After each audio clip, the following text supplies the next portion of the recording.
Buenas tardes a todos los participantes del evento. El tema que nos ocupa es la neurolisis del plexo celíaco y ganglios esplácnicos guiado por tomografía computarizada.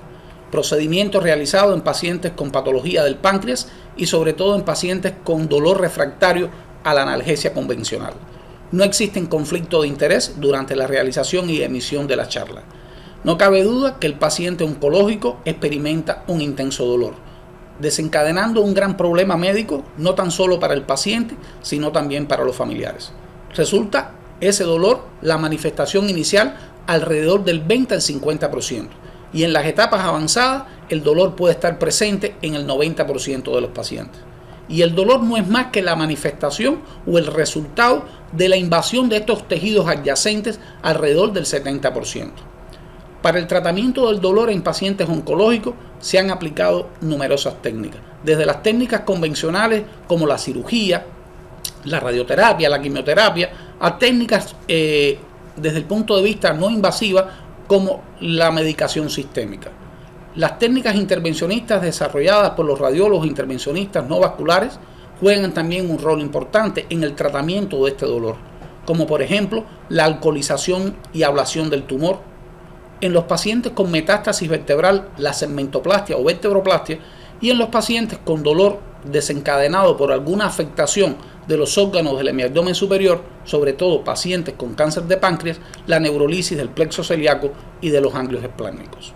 Podemos mencionar que desde el punto de vista fisiológico, el dolor que se genera por alguna afectación de las vísceras del hemiabdomen superior, incluyendo el hígado, las vías biliares, el vaso, el páncreas, los riñones, el estómago y el intestino, sobre todo hasta el intestino grueso, específicamente el tercio proximal del colon transverso, es conducido por un sistema de fibras especiales aferentes que desencadenan y terminan en un sistema de ganglios como los ganglios celíacos, mesentéricos, aortorrenales, constituyendo este sistema o conjunto de ganglios el plexo celíaco.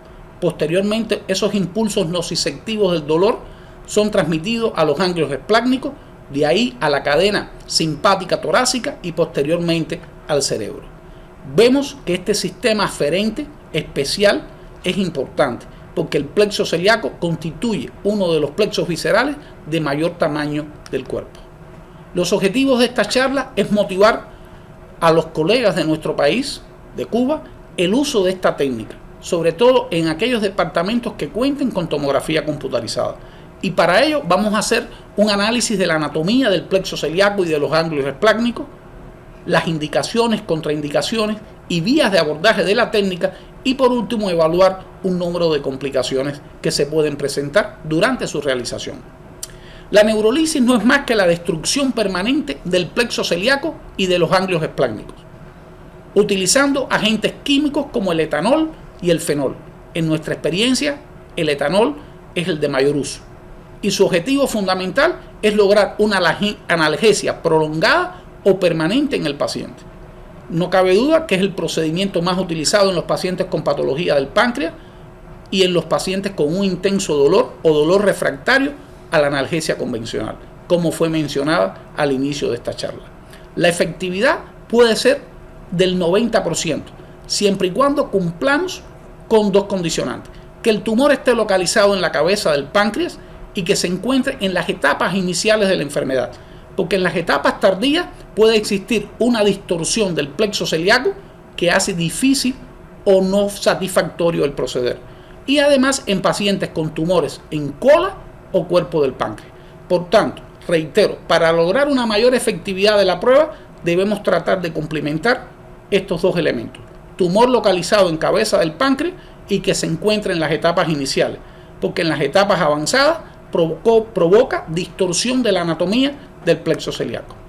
El plexo celíaco, como habíamos dicho, es uno de los plexos viscerales de mayor tamaño en el cuerpo, localizado en el retroperitoneo, preaórtico, anterocrural, entre la arteria mesentérica superior y el tronco celíaco. Fíjense, entre el tronco celíaco y la arteria mesentérica superior, de localización retroperitoneal, preaórtica, anterocrural, y que está formado, reitero, por ganglios celíacos, mesentéricos y aortorrenales.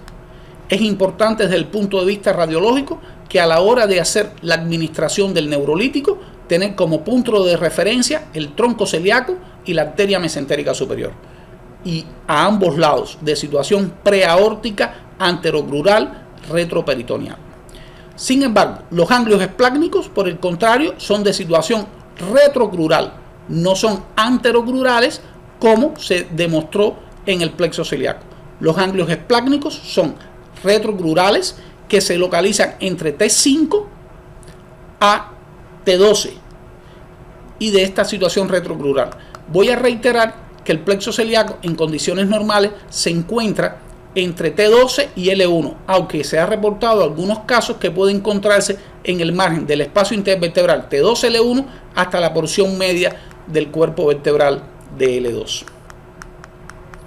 Para recordar, vemos acá el plexo celíaco de situación anterocrural, retroperitoneal, preaórtica, entre el tronco celíaco y la arteria mesentérica superior.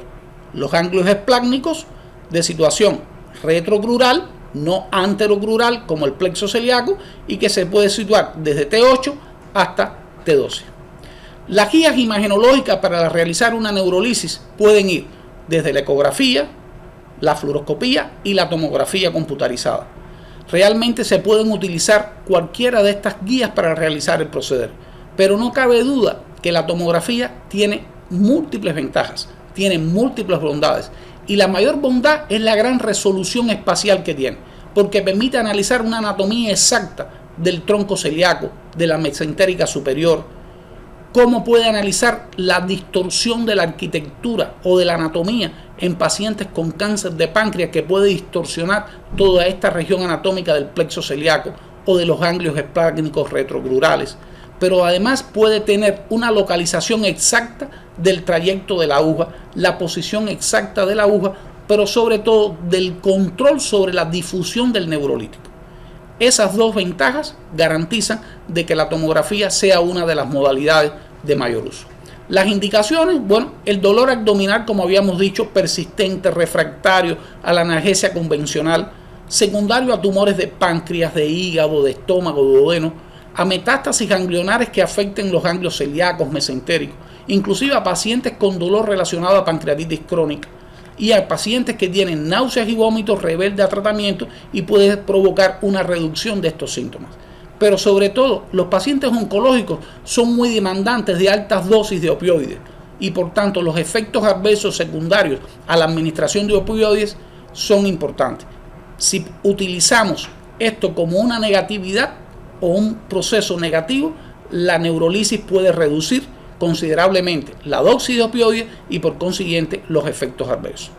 Se han hablado de muchas contraindicaciones, desde coagulopatía, trombocitopenia, infección intraabdominal, oclusión intestinal, y estas que están subrayadas como el aneurisma de la aorta, la trombosis mural de la aorta y las variantes anatómicas del tronco celíaco son condicionantes que se pueden modificar un poco y en vez de constituir contraindicaciones absolutas pueden ser contraindicaciones relativas.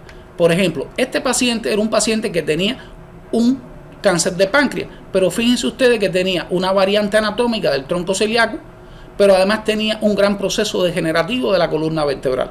Quizás por una vía de abordaje posterior no era posible. Por tanto, utilizamos vía de abordaje anterior, siendo posible, logrando el efecto deseado, que era la reducción permanente del dolor. Por tanto, subrayo, estas contraindicaciones pueden ser contraindicaciones relativas siempre y cuando modifiquemos la vía de abordaje. Los agentes neurolíticos más utilizados es el etanol, es el que más utilizamos nosotros, o el único que hemos utilizado, es el de mayor uso. Su mecanismo es destruir la membrana celular del nervio mediante un mecanismo de precipitación de las lipo y de las mucoproteínas, produciendo un daño neuronal irreversible cuando las concentraciones son superiores al 50%. Nosotros utilizamos este tipo de alcohol que tiene una concentración del 98%. Se ha descrito y hemos visto que causa un intenso dolor durante el proceder. Por eso buscamos las bondades del anestesista con el objetivo de que nos produzca una sedación del paciente y poder realizar un proceder con mucha paciencia y buena calidad. Y que el tiempo de acción de la neurolisis, del efecto de analgesia, es rápido. Sin embargo, el fenol igualmente destruye la membrana celular, pero tiene una efectividad menor al etanol y está dada porque el fenol tiene mayor viscosidad y al tener mayor viscosidad que el etanol tiene menor difusión y tiene una gran ventaja, no causa dolor. Pero el etanol, al tener mayor efectividad, al tener menor viscosidad el etanol y una mayor difusión el etanol, por eso es este medicamento el más empleado en la neurolisis del plexo celíaco y de los ganglios esplánicos. Estos son los insumos que utilizamos. El mismo marcador radiopaco que se puede utilizar en las biopsias pulmonares o mediastinales, un marcador permanente para la piel, la lidocaína, una aguja Chivas 22 Gauss fundamentalmente y una mezcla donde se localiza una proporción o se realiza con una proporción 6:3:1, es decir, 6 de alcohol, 3 de lidocaína y 1 de contraste iodado. Y esa proporción es una mezcla que es la que posteriormente se administra. Hay diferentes vías de abordaje, abordajes posteriores, abordajes anteriores, abordajes mixtos, pero realmente el que más utilizamos nosotros es el abordaje posterior bilateral anterocrural con retrocrural combinado. En ocasiones, cuando las condiciones del paciente que tiene una colostomía o una ileostomía no permite realizar un abordaje posterior, hacemos abordaje anterior. Realmente el abordaje posterior transaórtico no tengo experiencia, como tampoco tengo experiencia en el abordaje posterior transdiscal, pero voy a hacer alguna reflexión sobre el abordaje posterior transaórtico. Es importante siempre seleccionar la técnica. Es decir, yo creo que antes de hacer un proceder tenemos que establecer una estrategia. Y al lograr esta estrategia se logra pensando, haciendo un plan, disculpen, es decir, tenemos que establecer una estrategia y para ella es importante hacer un pensamiento, una planificación y un manejo. Por tanto, ¿cómo seleccionar la técnica? Tenemos que evaluar algunos factores. ¿Qué órganos podemos atravesar y qué es lo que hacemos realmente? Y vamos a dar respuesta a estas tres preguntas. Por tanto, ¿cómo seleccionar la técnica? Siempre debemos buscar la vía más corta, la más segura, la más idónea, la más confortable. Y por consiguiente, no debemos buscar aquellas técnicas que puedan ser lesivas, complicadas o que generen mucho movimiento. ¿Qué órgano podemos atravesar para hacer una neurolisis? El hígado, el estómago y el páncreas. Pienso que sí, que el hígado es importante que tengamos eso presente, no tenerle temor a atravesar el hígado, porque en la vía anterior se puede lograr una punción del hígado para localizar la aguja a ambos lados del tronco celíaco. Se puede atravesar el estómago, porque cuando realizamos una gastrostomía percutánea logramos una punción de la pared gástrica anterior. Y el páncreas, que bueno, pudiera haber un número pequeño de complicaciones. ¿Qué órganos no están permitidos atravesar? El intestino, el tracto urogenital, el vaso de estructura vascular, no vaso de órgano de Galeno. Si este vaso, yo pienso que es una contraindicación relativa, porque como habíamos mencionado, hay una vía posterior transaórtica que sí puede ser atravesada y que realmente las complicaciones son pobres. Y el vaso no podemos atravesarlo, pero en ocasiones realizamos biopsias esplénicas en pacientes con alguna lesión focal y realmente las complicaciones han sido pobres. ¿Qué hacemos? Bueno, ya que respondemos la primera pregunta, la vía más corta y más segura, bueno, aquí tenemos la arteria mesentérica superior como tal y colocamos el paciente en decúbito prono. Fíjense ustedes, colocamos el paciente en decúbito prono porque era la vía más corta y más segura, ¿no verdad? Vemos el marcador permanente radiopaco sobre la piel del paciente, vemos la obtención de ese marcador radiopaco y tratamos de lograr una planificación, buscando la vía más corta y más segura de la aguja con un ángulo de entrada, tanto por el lado derecho como por el lado izquierdo. Hacemos el marcaje con un marcador permanente en la piel del paciente y posteriormente introducimos la aguja chiva, siempre con el ángulo de inclinación previamente establecido y calculado. Tenemos un control de la aguja, la punta de la aguja que se encuentra de localización retroperitoneal, preaórtica, anterocrural, adyacente tanto al tronco celíaco como a la arteria mesentérica superior y vemos que estamos bien colocados. Posteriormente aspiramos un poquito, aspiramos para ver si hay reflujo de sangre.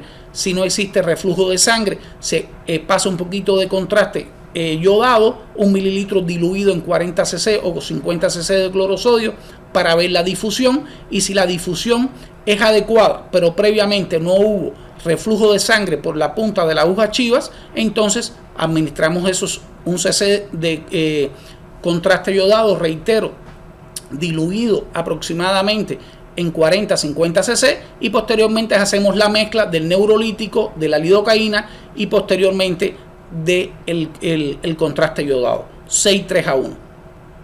Es importante reiterar que antes de retirar la aguja debemos lavar el trayecto de la aguja con clorosodio para evitar que durante la extracción de la aguja haya liberación del neurolítico en las partes blandas y pueda producir un daño neurológico importante. Hacemos el mismo proceder por el lado contralateral y bueno, siempre es importante aspirar, y fíjense ustedes cómo queda el neurolítico de situación anterocrural, el cual se hace opaco gracias a la combinación de 6:3:1 con sustancias yodadas. Este es un paciente que tiene un tumor de páncreas, como pueden ver, a nivel del cuerpo, que está produciendo una infiltración del tronco celíaco de la arteria mesentérica superior, con algunas adenopatías, tiene intenso dolor. Pensábamos hacerle una vía posterior bilateral anterocrural, pero el paciente tiene una colostomía, por tanto decidimos hacer una vía anterior. Al realizar una vía anterior, bueno, hacemos el marcaje, posicionamos y hacemos la planificación, la estrategia, la planificación. Podemos atravesar el hígado, se coloca a ambos lados del tronco celíaco, se aspira a ver si hay reflujo de sangre, se administra 1 cc de contraste yodado para ver la difusión de esa región anatómica, posteriormente se administra el neurolítico en la combinación de neurolítico, lidocaína y contraste yodado. Hacemos el otro proceder por el lado contralateral, de la misma manera, la planificación, y bueno, se logra. Las complicaciones de la vía anterior fundamentalmente es el hematoma subcapsular hepático, posible peritonitis química y las fístulas pancreáticas cuando se logra perforar el páncreas. Esto es un paciente con un tumor gástrico, fíjense el marcado engrosamiento de las paredes gástricas, tenía ascitis además, y bueno, vemos cómo colocamos al paciente en decúbito prono, hacemos la planificación, pero aquí las agujas vamos a hacer un bloqueo de los ganglios esplácnicos, porque vamos a administrar el medicamento retrocrural del lado derecho, del lado izquierdo, administramos retrocrural. Fíjense ustedes cómo este medicamento nunca tiene una situación anteroaórtica, anterocrural, sino es retrocrural, es decir, está entre el cuerpo vertebral y la crura diafragmática. Del lado derecho, fíjense el lado izquierdo, y la disposición del medicamento que siempre es retrocrural. Por tanto, aquí se hizo una neurolisis de los ganglios esplácnicos. Pero para tener mayor tasa de efectividad diagnóstica, yo pienso que tenemos que hacer la técnica combinada: ganglios esplácnicos y plexo celíaco. Pero la vía posterior para el plexo celíaco no fue posible, por tanto decidimos hacer una técnica combinada y hacer una vía anterior, puncionando el hígado a ambos lados, se administra el medicamento y bueno, se logra la neurolisis de los ganglios esplácnicos por vía posterior bilateral y del plexo celíaco por vía anterior. El abordaje posterior transaórtico realmente es un proceder que la palabra en sí desencadena un drama, es muy dramático, pero es un proceder muy seguro porque usted puede ser capaz de lograr una neurolisis del plexo celíaco con una sola punción, atravesando la aorta.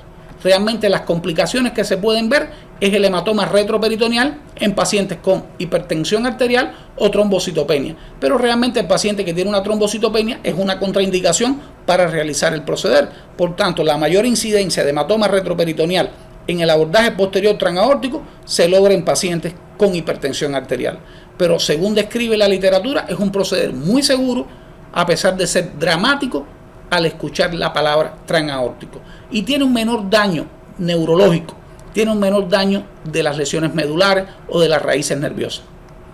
Las complicaciones realmente es un proceder muy seguro. Fíjense que tiene una tasa inferior al 2% y que tiene como efectos adversos o efectos colaterales dolor, hipotensión ortostática y diarrea, siendo estos 3 eventos transitorios. Sin embargo, el dolor es el más frecuente, aproximadamente en el 96%, pero es autolimitado y es por la neurolisis de esas fibras sensoriales que se pueden obtener. Yo pienso que la complicación más temida es la paraplegia, pero tiene una frecuencia muy baja y que se obtiene cuando hay una isquemia de la médula espinal o una trombosis o espasmo de la arteria de Adamkiewicz o una lesión directa de la médula espinal. Yo creo que la arteria de Adamkiewicz, permítanle recordarles a todos que realmente la arteria de Adamkiewicz es un vaso de circulación colateral que garantiza la irrigación de la médula espinal en su mitad inferior y que es un vaso que se origina de las arterias intercostales izquierdas desde T8 a T12 y que durante el proceder pudiéramos provocar una lesión, ya sea por espasmo o por trombosis o laceración de esa arteria de Adamkiewicz, garantizando una isquemia de la médula espinal y por consiguiente una paraplegia. Estas otras complicaciones que se enumeran son muy raras.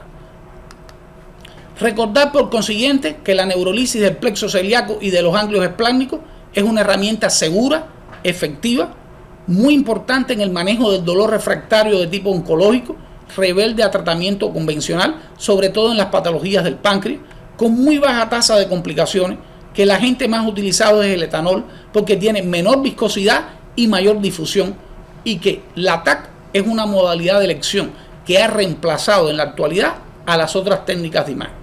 Para que una técnica sea adecuada y tenga una alta efectividad, es importante la cantidad del neurolítico. Tenemos que tener presente esta proporción de 6:3 a 1.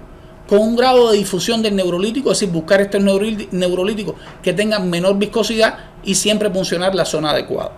Le quiero recordar algo, que cuando hacemos la administración del neurolítico en la región anterocrural preaórtica, se administra aproximadamente 20 cc de esa combinación, de esa mezcla a ambos lados. Sin embargo, cuando utilizamos la técnica retrocrural, administramos de 5 a 10 cc porque el espacio retrocrural es de menor tamaño, siempre con la combinación o la mezcla deseada. Muchas gracias.